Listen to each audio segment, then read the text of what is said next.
ونستغفره ونؤمن به ونتوكل عليه ونعوذ بالله من شرور أنفسنا ومن سيئات أعمالنا من يهده الله فلا مضل له ومن يضلل فلا هادي له أشهد أن لا إله إلا الله وحده لا شريك له وأشهد أن محمدا عبده ورسوله أرسله بالهدى ودين الحق ليظهره على الدين كله ولو كره المشركون اللهم صل على محمد وعلى آل محمد كما صليت على إبراهيم وعلى آل إبراهيم إنك حميد مجيد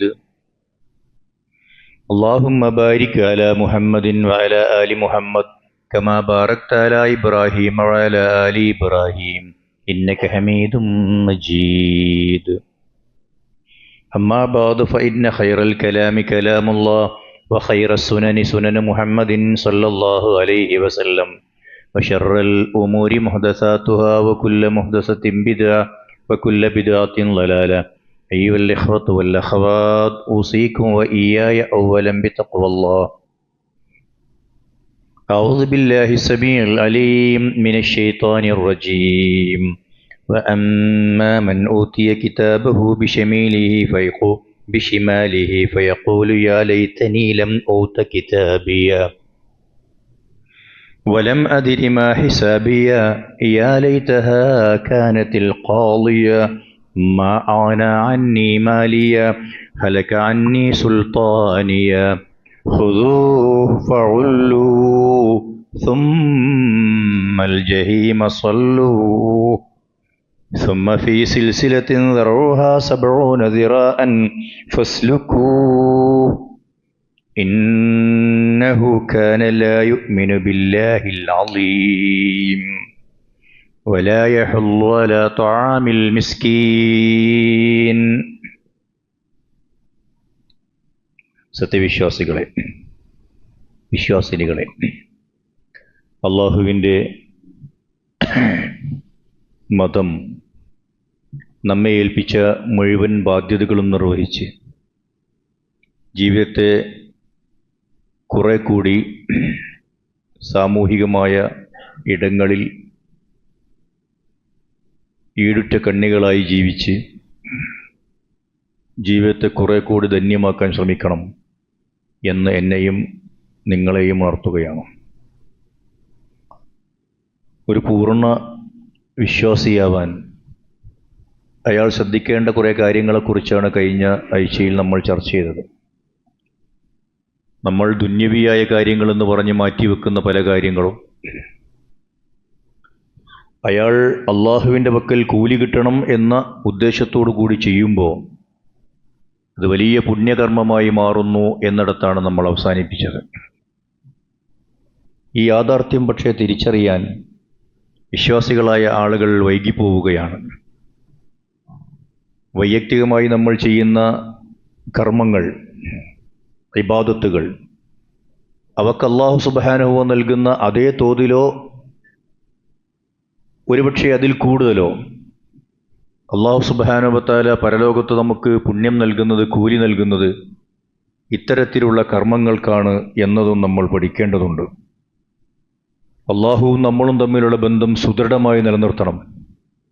അത് മതത്തിൻ്റെ വളരെ പ്രധാനപ്പെട്ടൊരു ഭാഗമാണ്. അതേ സന്ദർഭത്തിൽ മനുഷ്യനും തമ്മിലുള്ള ബന്ധം നന്നായി നിലനിർത്തിക്കൊണ്ട് പോവുകയും വേണം. ഇത് രണ്ടും കൂടി സമ്മേളിക്കുമ്പോഴാണ് ഒരാൾ പൂർണ്ണ വിശ്വാസിയായി മാറുന്നത് എന്നർത്ഥം.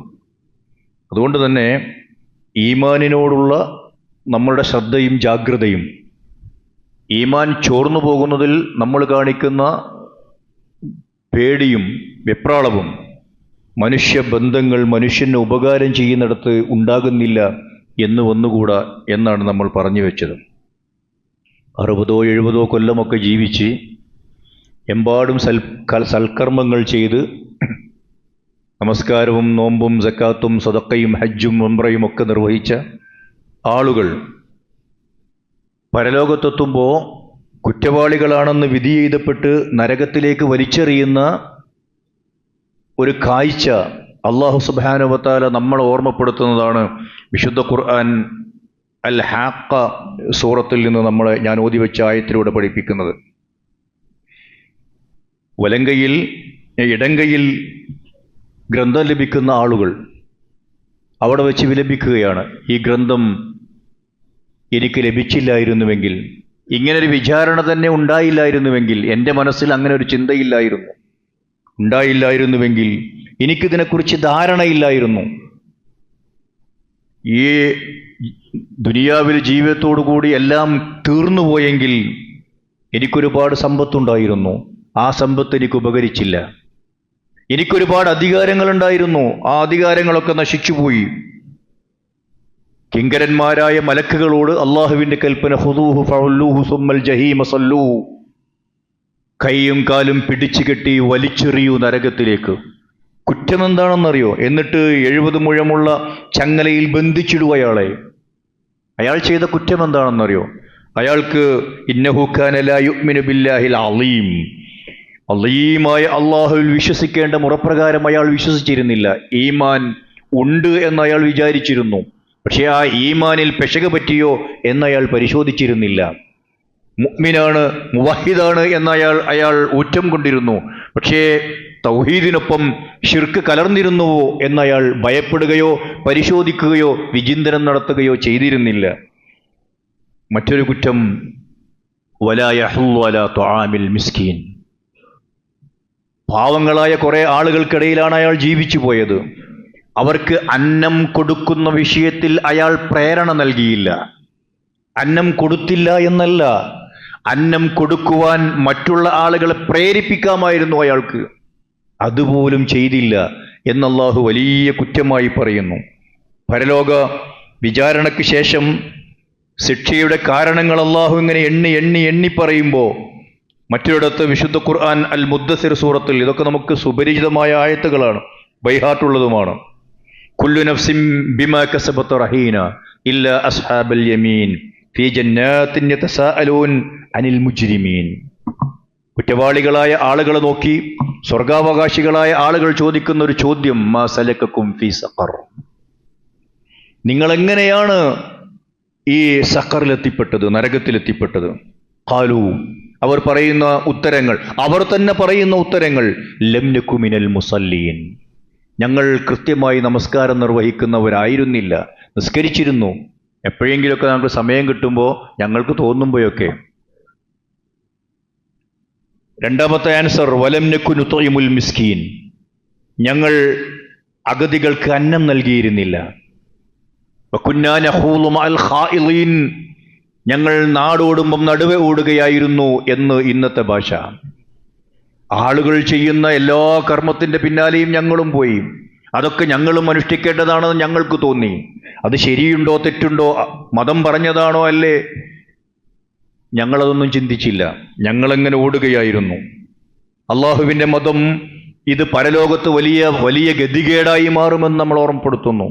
ഒരുപാട് കാര്യങ്ങൾ നാട്ടിൽ നടക്കുന്നത് അനർത്ഥങ്ങളാണ്, വേണ്ടാത്തരങ്ങളാണ്, ധൂർത്തുകളാണ്, ഒരു ഗുണവും ദുനിയാവിലോ ആഖിറത്തിലോ കിട്ടാത്തവയാണ്.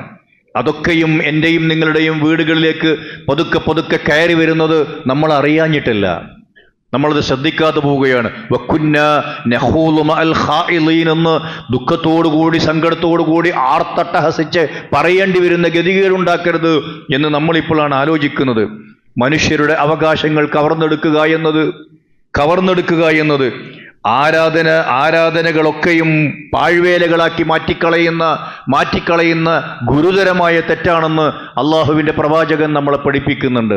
അതദ്റൂൻ, നിങ്ങൾക്കറിയുമോ മനിൽ മുഫ്ലിസ് എന്നാൽ ആരാണ് എന്ന്? പാപ്പറായവൻ എന്നാണ് അതിൻ്റെ മലയാളം. അപ്പോൾ സഹാബത്ത് പറഞ്ഞു, കച്ചവടമോ അല്ലെങ്കിൽ കൃഷിയോ അല്ലെങ്കിൽ സമ്പാദ്യങ്ങളോ ഒക്കെ തകർന്നുപോയി, നേരത്തെ ഉണ്ടായിരുന്ന സാമ്പത്തിക ലെവലിൽ നിന്ന് സീറോയിലേക്ക് താഴ്ന്നു പോകുന്ന ആളുകളെയാണ് ഞങ്ങൾ പ്രവാചകരെ മുഫ്ലിസ് എന്ന് വിളിക്കുക. പ്രവാചകൻ പറഞ്ഞു, ഇന്നൽ മുഫ്ലിസ മിൻ ഉമ്മത്തി യഅതി യൗമൽ ഖിയാമ ബിസലാത്തിൻ വസിയാമിൻ വസകാത്തിൻ. ഒട്ടേറെ നമസ്കാരത്തിൻ്റെ, സക്കാത്തിൻ്റെ, നോമ്പിൻ്റെ ഒക്കെ വലിയ കണക്കുമായി പരലോകത്ത് വരുന്നവരാണവർ. അവരുടെ മുമ്പിൽ ചില ആളുകൾ വന്ന്, ഇയാൾ എന്നെ ചീത്ത പറഞ്ഞിട്ടുണ്ട്, ഇയാൾ എന്നെ ഉപദ്രവിച്ചിട്ടുണ്ട്, ഇയാൾ എന്നെ അഭിമാനം പിച്ച് ചീന്തിയിട്ടുണ്ട്, ഇയാൾ എന്നെ മാനം കെടുത്തിയിട്ടുണ്ട്. അങ്ങനെ പറഞ്ഞു വരുന്ന ഓരോരുത്തർക്കും അള്ളാഹു ഇയാളുടെ നന്മകൾ വീതിച്ച് നൽകും. ഈ സംഭവം ഇവിടുന്ന് അങ്ങോട്ട് പറയേണ്ടതൊക്കെയും ഈ ശബ്ദം കേൾക്കുന്ന ആളുകൾക്ക് ഇങ്ങോട്ട് പറഞ്ഞു തരാൻ അറിയും. അത്രമേൽ നമ്മുടെ ഹൃദയങ്ങളിൽ ഒരു സംഭവം ഇതൊരു കഥയായി കേട്ടുപോവാനല്ലല്ലോ. അവസാനം ഇയാളുടെ നന്മകൾ തീർന്നു പോകും. അപ്പൊ എന്ത് ചെയ്യും? മറ്റുള്ളവരുടെ കുറ്റങ്ങൾ ഇയാളിൽ ചാർത്തിക്കൊടുക്കുന്ന അവസ്ഥയുണ്ടാകും. ഒരുപാട് കാലം നമസ്കരിച്ച്, ഒരുപാട് കാലം ജമാഅത്തിൽ പങ്കെടുത്ത്, ഒരുപാട് ഉംറകളും അതുപോലെ തന്നെ ഹജ്ജും ഒക്കെ നിർവഹിച്ച്, സക്കാത്തുകൾ ലക്ഷക്കണക്കിനും കോടികളും ചെലവഴിച്ച് സദഖകളൊക്കെ നൽകിയ മനുഷ്യൻ പരലോകത്തെത്തുമ്പോ മറ്റുള്ളവന്റെ അവകാശങ്ങൾ ധ്വംസിച്ചതിന്റെ പേരിൽ, അയാൾ ഗീബത്ത് പറഞ്ഞതിന്റെ പേരിൽ, നമീമത്ത് പറഞ്ഞതിന്റെ പേരിൽ, കളിയാക്കിയതിന്റെ പേരിൽ ഒക്കെ നരകത്തിലേക്ക് പോവേണ്ട അവസ്ഥയുണ്ടാകരുത് എന്ന് അള്ളാഹുവിന്റെ മതം പഠിപ്പിക്കുന്നു. മതമെന്നത് അവനവന്റെ ഒരു ചെറിയ വൃത്തത്തിൽ നിന്നുകൊണ്ട് അള്ളാഹുവിനെ ഇബാദത്തെടുത്തുകൊണ്ട് മാത്രം പൂർത്തീകരിക്കാൻ കഴിയുന്ന ഒന്നാണ് എന്ന് വിചാരിക്കരുത് എന്നാണ് ഗൗരവബുദ്ധിയ ഞാൻ ഉണർത്തുന്നത്. മനുഷ്യരോടുള്ള ബാധ്യതകളിൽ വീഴ്ച വരുത്തുന്നത് അള്ളാഹുവോടുള്ള ബാധ്യതയുടെ ലംഘനമാണെന്ന് കൃത്യമായി മതം പഠിപ്പിക്കുന്നു.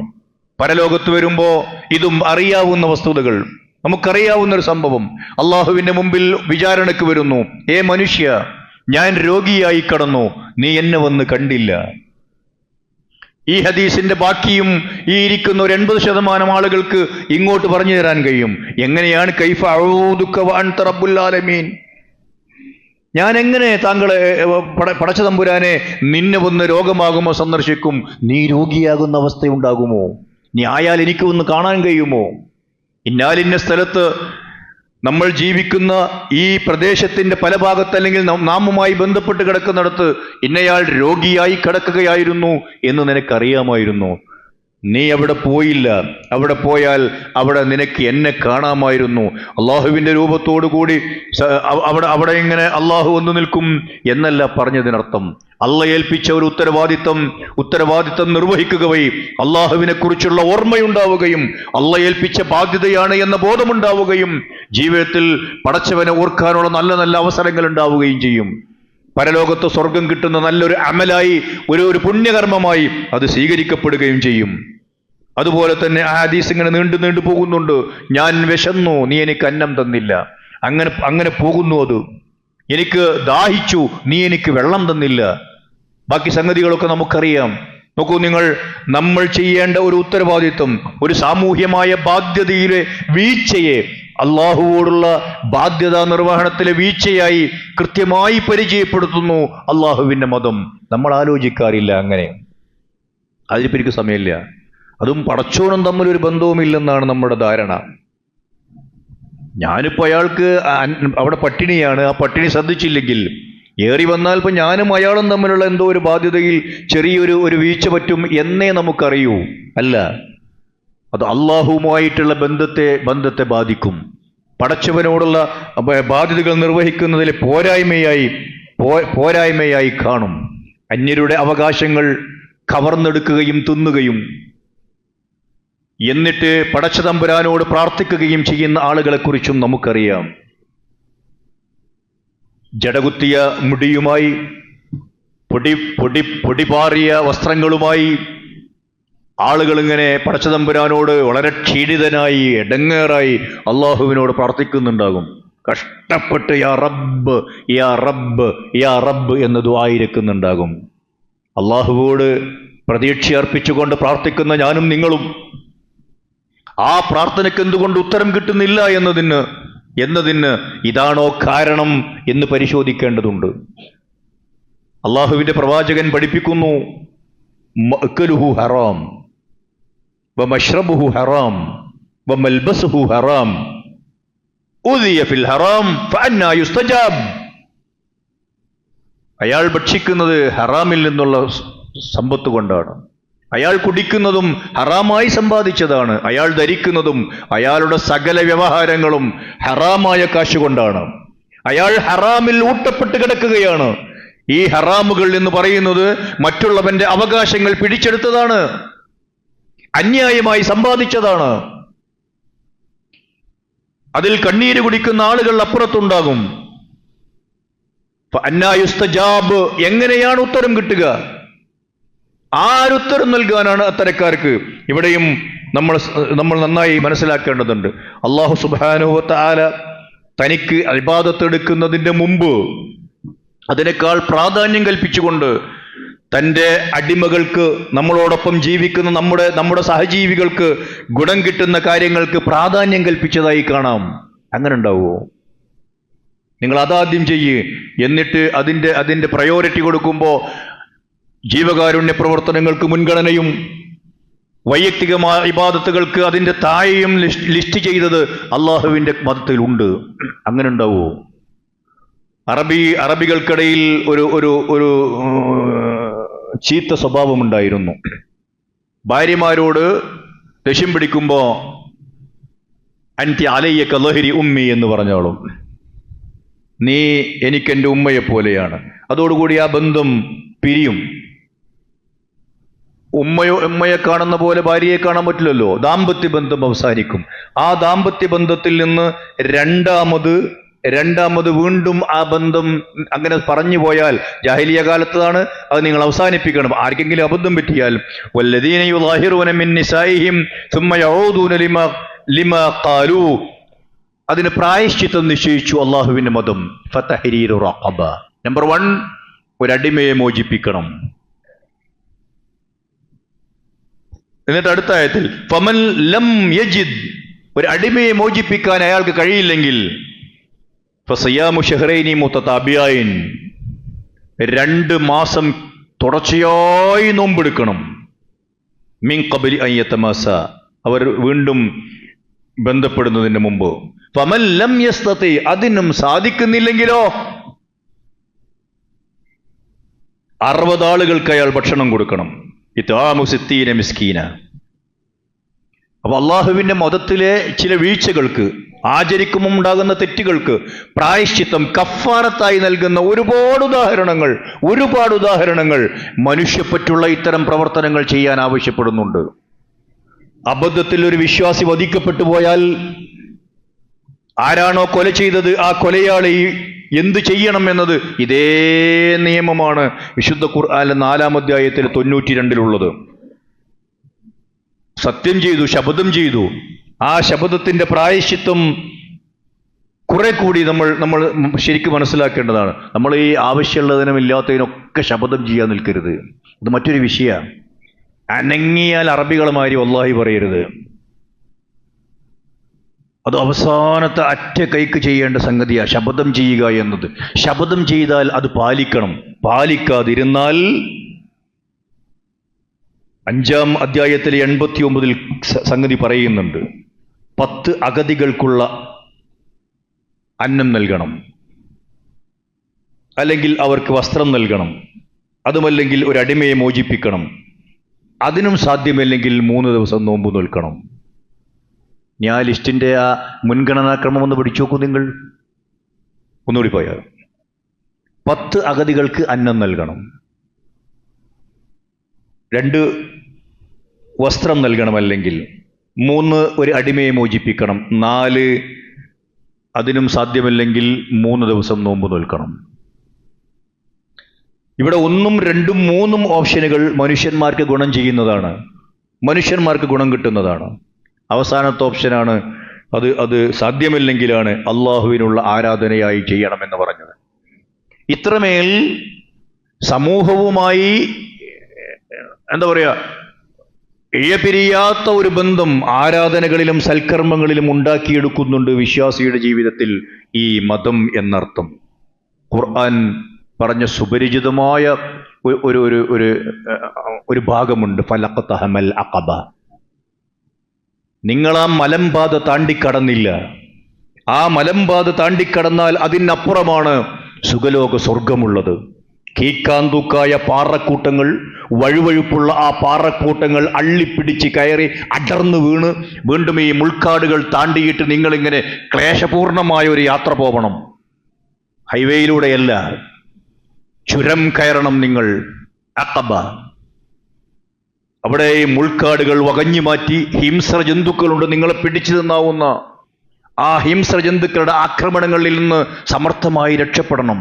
എന്നിട്ട് അതിക്ലേശകരമായ ആ യാത്ര പൂർത്തിയാക്കണം. വമാ അദ്റാക മൽ അഖബ, നിങ്ങൾക്ക് ഈ ക്ലേശപൂർണമായ യാത്രയെക്കുറിച്ച് എന്തറിയാം? ഫക്കു റഖബ, അടിമത്ത മോചനമാണത്. ഔ ഇത്ആം ഫീ യൗമിൻ ദി മസ്അബ, വളരെ ക്ലേശപൂർണമായ നാളുകളിൽ അഗതികൾക്ക് അന്നം നൽകലാണത്. യതീമൻ ദാ മഖറബ, അടുത്ത ബന്ധമുള്ള അനാഥകൾക്കും.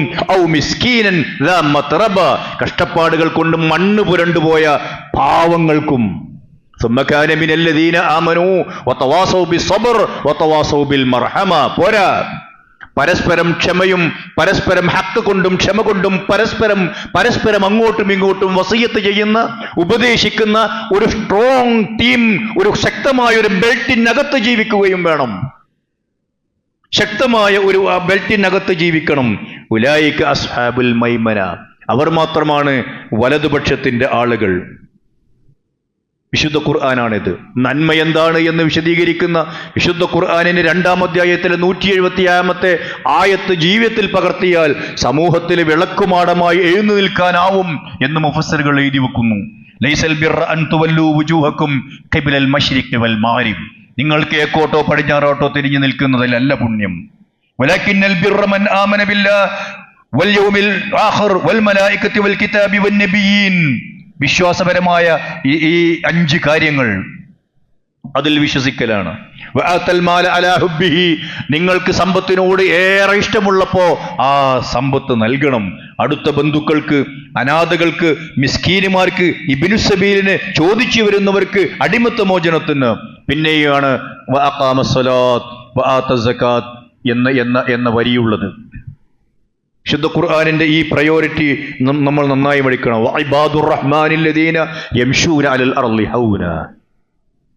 അതിങ്ങനെ ഇബാദുർ റഹ്മാനിന്റെ ക്വാളിറ്റീസ് ഇങ്ങനെ എണ്ണി നോക്കൂ നിങ്ങൾ. മുഴുവനും ഇങ്ങനെയാണ്. അള്ളാഹുവിന്റെ ഇഷ്ടദാസന്മാരുടെ സവിശേഷതകൾ.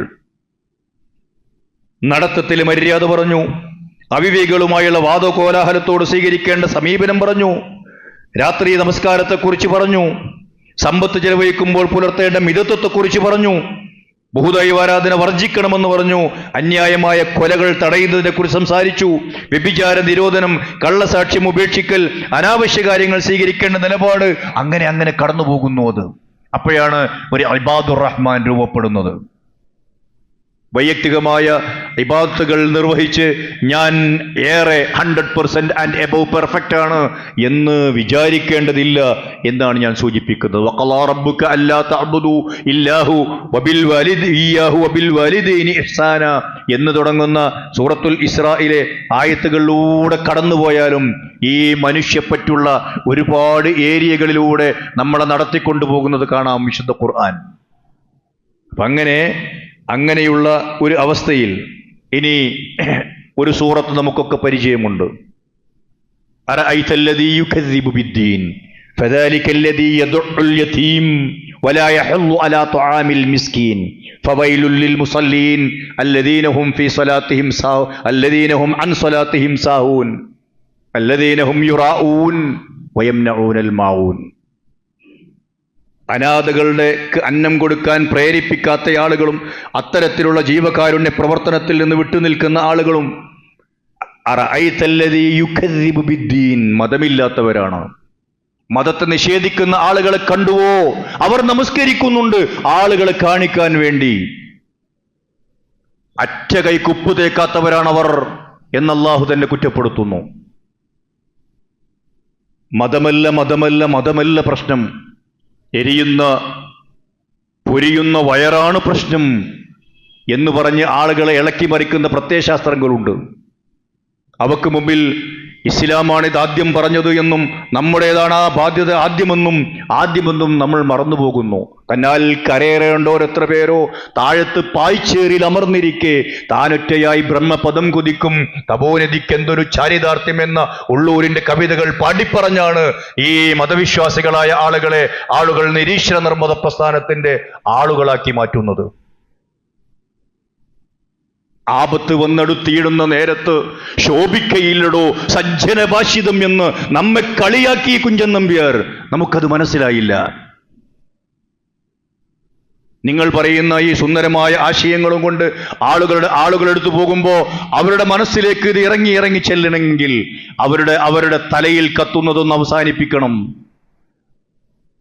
അപ്പൊ അങ്ങനെയുള്ള പ്രശ്നങ്ങൾ അള്ളാഹുവിന്റെ മതം നമ്മുടെ ബാധ്യതയായി നിർവഹിക്കുന്നു എന്നത് വിശ്വാസികളായ ആളുകൾ, മുവഹിദുകളായ ആളുകൾ, അള്ളാഹുവിന്റെ വേണ്ടി ഒരുപാട് ഇബാദത്തുകൾ ചെയ്യുന്ന ആളുകളായ നാമെങ്കിലും മനസ്സിൽ വെക്കണം. അങ്ങനെ ഓർത്തുകൊണ്ട് ജീവിതത്തെ കുറെ കൂടി ധന്യമാക്കുന്നവരുടെ കൂട്ടത്തിൽ അള്ളാഹു നമ്മെ ഉൾപ്പെടുത്തി അനുഗ്രഹിക്കുമാറാവട്ടെ.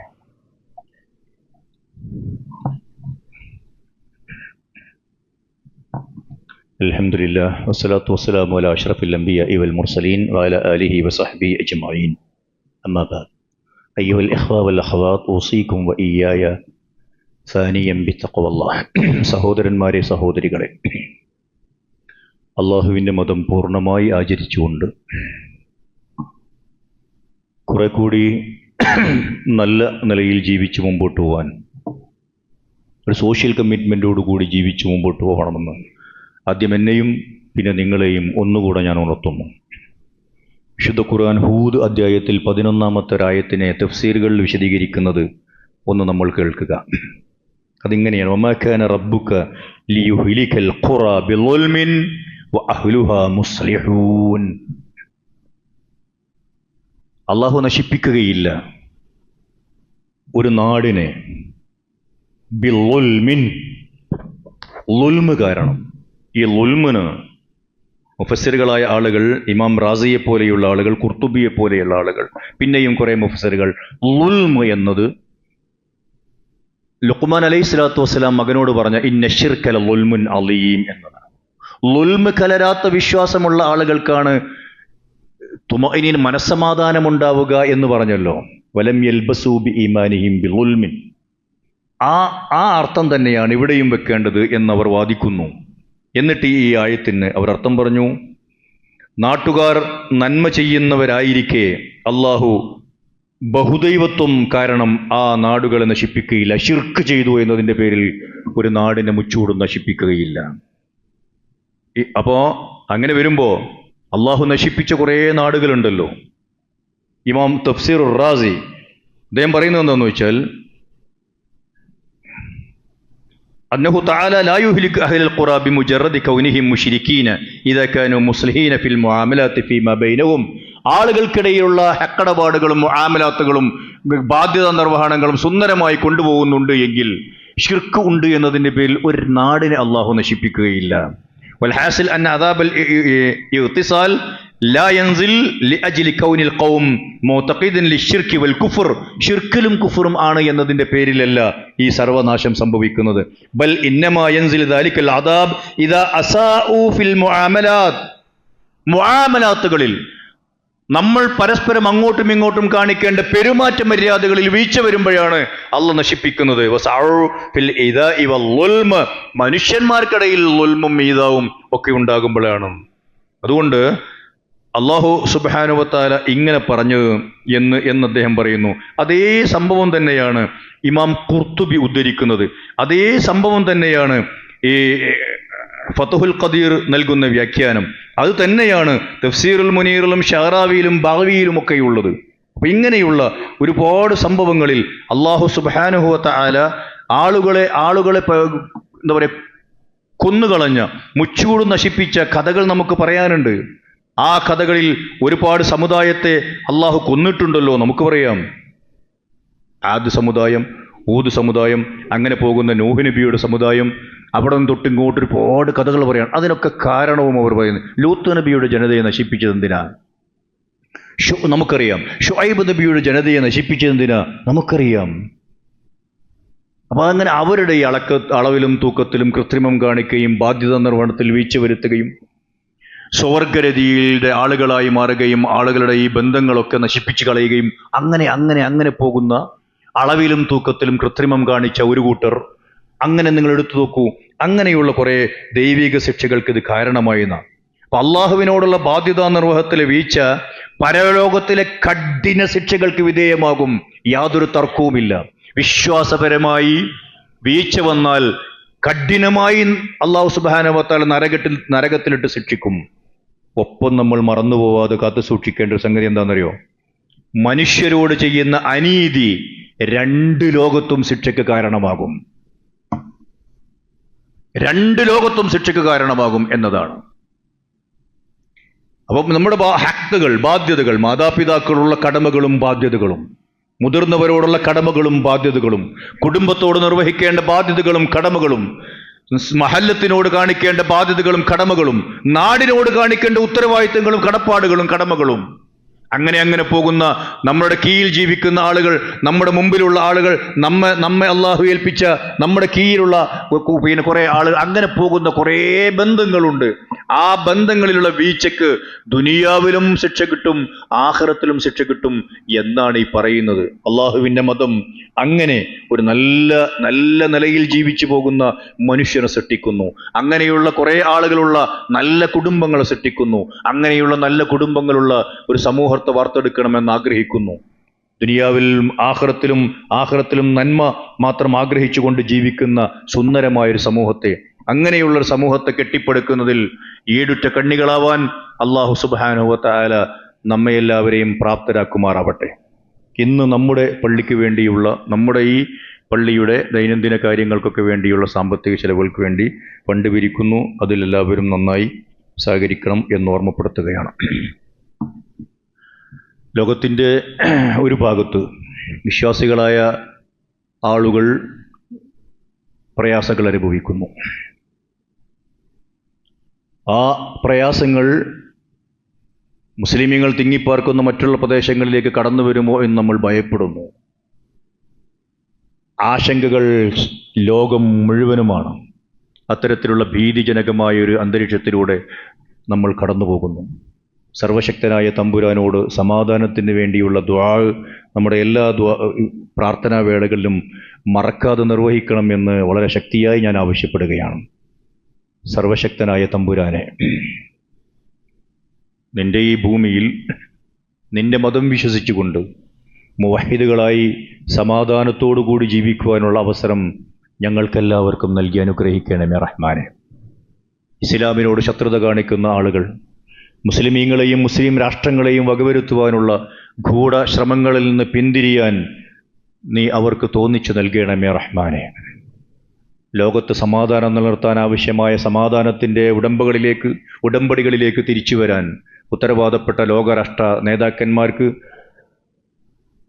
തോന്നിച്ചയും തൗഫീഖും നീ നൽകി അനുഗ്രഹിക്കണമേ റഹ്മാനെ.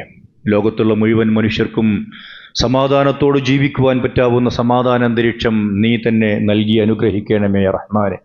ഞങ്ങളുടെ ഭാഗത്തു നിന്ന് അവിവേകമുണ്ടായി പോവാതെ നോക്കുവാൻ നീ ഞങ്ങളെ സഹായിക്കണമേ റഹ്മാനെ. വിശ്വാസികൾ വിശ്വാസത്തിൻ്റെ പേരിൽ ശാന്തരായി സമാധാനചിത്തരായി ഈ മതം ഖിയാമത്ത് നാൾ വരെ നിലനിൽക്കേണ്ടത് ഞങ്ങളിലൂടെയാണ് എന്ന തോന്നലോടുകൂടി സമാധാനകാംക്ഷികളായി ജീവിക്കാൻ നീ വിശ്വാസികളായ മുഴുവൻ ആളുകളെയും പ്രേരിപ്പിക്കണമേ റഹ്മാനെ. اللهم اغفر للمؤمنين والمؤمنات والمسلمين والمسلمات